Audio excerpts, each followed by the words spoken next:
Hello दोस्तों, मैं सुशील एक बार फिर आपका स्वागत करता हूं आपके अपने YouTube channel the rapid classes for physics में। हमने सेकंड चैप्टर के न्यूमेरिकल स्टार्ट किए थे कल। लास्ट वीडियो में हमने 4 न्यूमेरिकल तक करे थे। आज हम 5, 6, 7 और 8 इन न्यूमेरिकल के बारे में बात करेंगे। तो आओ शुरू करते हैं। 5वां न्यूमेरिकल क्या है? एक समांतर पट्टी का संधारित्र जिसकी पट्टियों के बीच वायु भरी है। यानी इस न्यूमेरिकल को करने से पहले एक बार थोड़ा कंसेप्ट बताता हूँ। ये समांतर पट्टी का संधारित्र वाले न्यूमेरिकल है सारे के सारे, इनके बारे में थोड़ा जान लो पहले। हमने ऐसा पढ़ा था, मान लो हमारे पास कोई समांतर प्लेट संधारित्र है तो उसकी जो धारिता है, धारिता का फॉर्मूला होता है C0 बराबर एप्सिलॉन नोट A/D। ये फॉर्मूला कब लगता है? जब वायु की बात करेगा। और एक फॉर्मूला होता है C बराबर एप्सिलॉन नोट K/D। ये फॉर्मूला कब लगता है? जब माध्यम की बात होगी। बस हमें ये याद रखना है। अगर उन्हें वायु संधारित्र कहा तो ऊपर वाला फॉर्मूला, और उन्हें अगर माध्यम युक्त संधारित्र कहा तो नीचे वाला फॉर्मूला लगाएंगे। एक बार जान लो कौन क्या है। एप्सिलॉन नोट तो क्या है? नियतांक जिसकी वैल्यू होती है 8.85 गुणा 10 की घात -12। के क्या है? परावैद्युतांक। के है परावैद्युतांक। और ए क्या है? फिर ए है क्षेत्रफल, और डी है प्लेटों के बीच की दूरी। प्लेटों के बीच की दूरी। इस फॉर्मूले को यूज करके आज हमें यहाँ पे न्यूमेरिकल करने हैं। तो अब शुरू करते हैं। न्यूमेरिकल क्या है? उसने कहा एक समांतर पट्टी का संधारित्र जिसकी पट्टियों के बीच वायु भरी है। जिसकी पट्टियों के बीच वायु भरी है। जब उसने कहा पट्टियों के बीच वायु भरी है तो मेरे दिमाग में आ गया कि ये बड़ा फॉर्मूला लगेगा। पट्टियों के बीच वायु भरी है जिसकी धारिता इतनी है, यानी वायु में धारिता दे दी। जब संधारित्र की प्लेटों के बीच वायु है तो उस समय धारिता कितनी है? 8 पिकोफैरड। इसका मतलब किसका मान दे दिया? C0 का मान दे दिया 8 पिकोफैरड। और C0 की जो वैल्यू होती है वो दी हुई है हमें कितना? एप्सिलॉन नोट A/D बराबर दे दिया 8 पिकोफैरड। समीकरण नंबर 1। अगर जरूरत पड़ेगी तो आगे रख लेंगे। बात समझो। उसने हमें क्या कहा? वायु संधारित्र। क्या कहा? वायु संधारित्र। वायु संधारित्र की धारिता इतनी है। वायु संधारित्र की धारिता इतनी होने का मतलब है कि C0 का मान दिया। लेकिन C0 का फॉर्मूला क्या कहता है? कि C0 बराबर ये होता है। इसका मतलब C0 का मान तो दिया, लेकिन इनडायरेक्ट वे में इन तीनों का मान दिया। आगे बढ़ते हैं। उसने कहा यदि पट्टियों के बीच की दूरी को आधा कर दिया जाए। अब की बार उसने क्या करा? पट्टियों के बीच की दूरी को आधा कर दिया तो प्रश्न के अनुसार उसने क्या करा? जो D' है उसको कर दिया D/2। पहले प्लेटों के बीच की दूरी कितनी थी? D। अब की बार ने पट्टियों के बीच की दूरी को आधा कर दिया। तो जो नया D आया जिसे हमने D' कहा वो कितना कर दिया? D/2। पट्टियों के बीच की दूरी को आधा कर दिया जाए और उनके बीच में एक 6 परावैद्युतांक वाला माध्यम रख दिया जाए तो K का मान दे दिया कितना? 6। जब K का मान देगा तो अब की बार धारिता का फॉर्मूला ये लगेगा, तो C बराबर एप्सिलॉन नोट KA/D'। क्योंकि D बदल दिया, अब की बार D' आएगा, D नहीं आएगा। ओके, आगे बढ़ते हैं। C बराबर एप्सिलॉन नोट K की वैल्यू कितनी है? 6। A की वैल्यू वही है पहले वाली, और D को चेंज करा कितना कर दिया? D/2। ये 2 ऊपर चला जाएगा तो C बराबर ऊपर संख्या 6 है, नीचे से 2 आएगी। ऊपर कितनी है? 6, नीचे से 2 आएगी। यहाँ क्या बचेगा? Epsilon note A/D। C बराबर 6 दूनी 12 मल्टीप्लाई जो इक्वेशन फर्स्ट है उससे इसकी वैल्यू यहाँ पुट कर दो। कितनी वैल्यू है? 8। तो C बराबर 12×8 पिकोफैरड आंसर। ये था न्यूमेरिकल, बड़ा आसान, एकदम कंसेप्ट बेस। इसको नोट कर लें एक बार।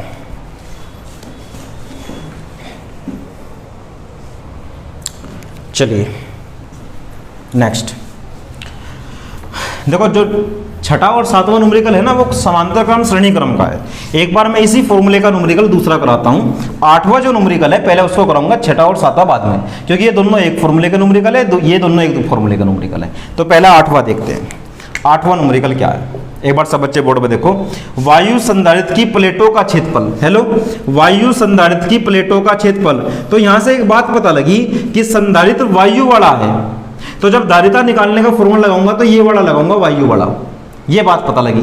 वायु संधारित्र की प्लेटों का क्षेत्रफल दिया है। क्षेत्रफल क्या होता है दोस्त? ए बराबर 6 गुणा 10 की घात -3 मीटर स्क्वायर। ये क्या दिया हमें? क्षेत्रफल।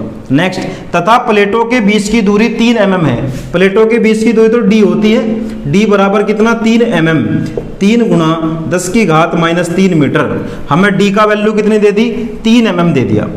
उन्होंने कहा धारिता क्या होगी? धारिता पूछ रहा C, तो C नोट का मान पूछ रहा, क्योंकि वायु की बात कर रहा था। तो C नोट का फॉर्मूला क्या है? C नोट बराबर epsilon naught into A upon D, epsilon naught into A upon D. तो C नोट बराबर एप्सिलॉन नोट का मान 8.85 गुणा 10 की घात -12, एक ए का मान 6 गुणा 10 की घात -3 और डी का मान 3 गुणा 10 की घात -3। -3 से -3 कैंसिल हो गया, इससे इसको काटेंगे 2 बार कटेगा, तो यह आ गया हमारा C नोट बराबर 8.85 गुणा 2 गुणा 10 की घात -12। ये संख्या इसके साथ गुणा में लिख दी, तो ये आ जाएगा 17.7 गुणा 10 की घात -12, और 10 की घात -12 को पीको कहते हैं। तो इसका आंसर आ गया 17.7 पीको फेरड। कितना आ गया? 17.7 पीको फेरड। ये है न्यूमेरिकल, एकदम पहले जैसा, 5वें जैसा ही न्यूमेरिकल है, 8वां इसलिए एक साथ करा दिया। पहली बार क्या था? ए और डी नहीं दिया था, धारिता दी थी। अब की बार ए और डी का मान दिया, धारिता पूछ ली। तो एज सिंपल एज, नोट करेंगे इसको।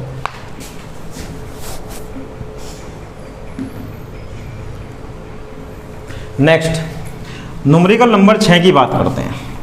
जब क्वेश्चन नंबर 6 की बात करेंगे तो फॉर्मूले चेंज होंगे। मैं इसको हटाता हूं, नए फॉर्मूले बताऊंगा तुम्हें कि इसमें कौन से फॉर्मूले लगेंगे।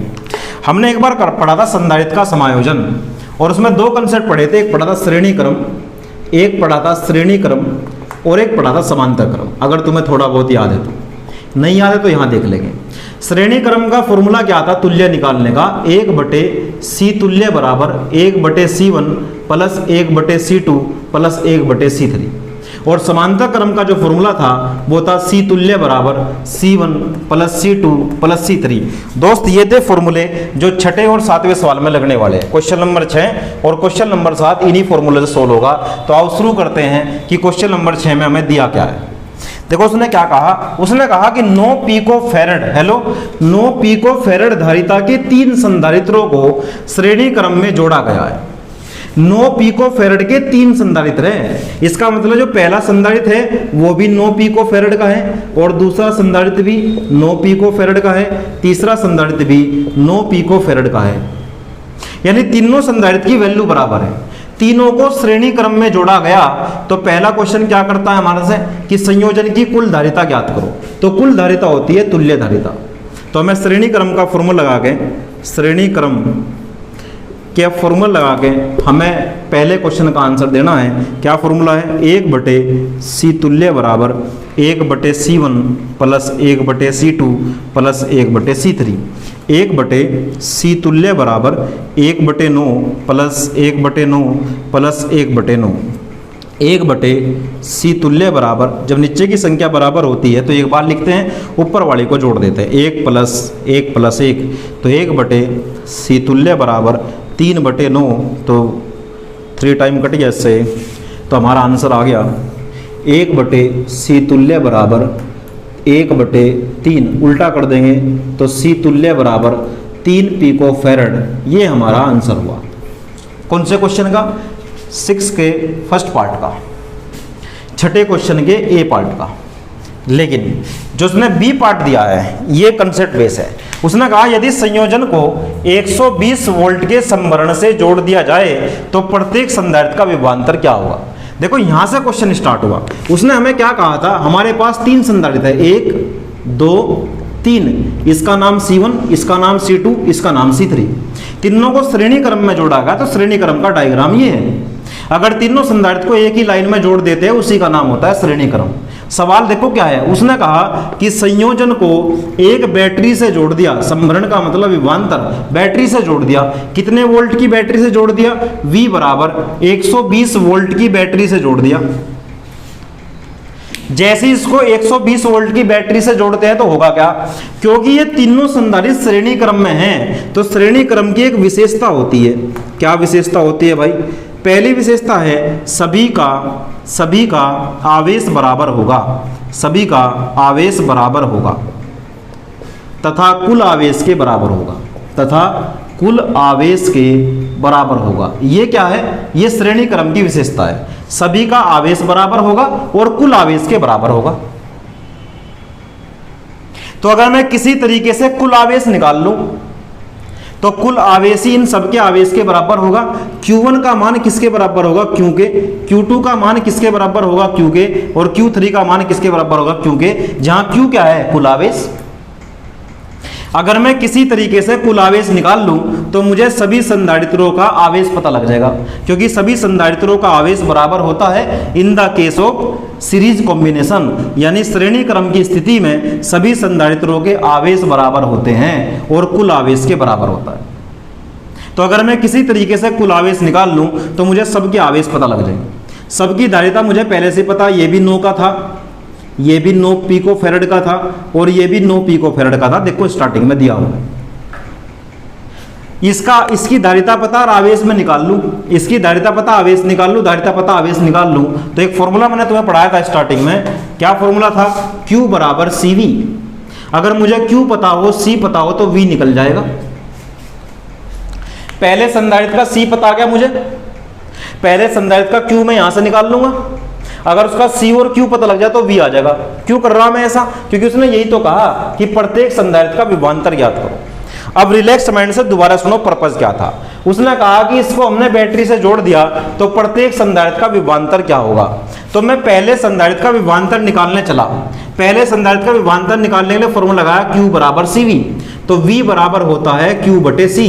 अगर मुझे पहले संधारित्र का विभवांतर निकालना है तो पहले संधारित्र का आवेश पता होना चाहिए, पहले संधारित्र की धारिता पता होनी चाहिए। जबकि धारिता तो मुझे शुरुआत में गिवन है लेकिन आवेश नहीं पता था। अगर मुझे धारिता और आवेश भी पता लग जा तो पहले संधारित्र का विभवांतर आसानी से आ जाएगा। तो हमें क्या निकालना था? हमें 3 काम करने थे, 1 2 3। पहला काम करना था V1 बराबर होगा Q1 बटे C1। दूसरा काम करना था V2 बराबर होगा Q2 बटे C2। और तीसरा काम करना था V3 बराबर होगा Q3 बटे C3। क्योंकि ये श्रेणी क्रम है, श्रेणी क्रम के केस में सबका आवेश बराबर होगा। Q1 Q2 Q3 का लफड़ा खत्म, क्योंकि श्रेणी क्रम में सबका आवेश बराबर होता है। अब देखो V1 बराबर क्या होगा? अगर मुझे Q1 पता लग जा, और ये तो मुझे पहले से पता 9 है, बस C1 का मान तो पहले से ही 9 है। तो अब दिक्कत कहाँ है? जब तक Q नहीं निकलने का तब तक विभवांतर नहीं आने का।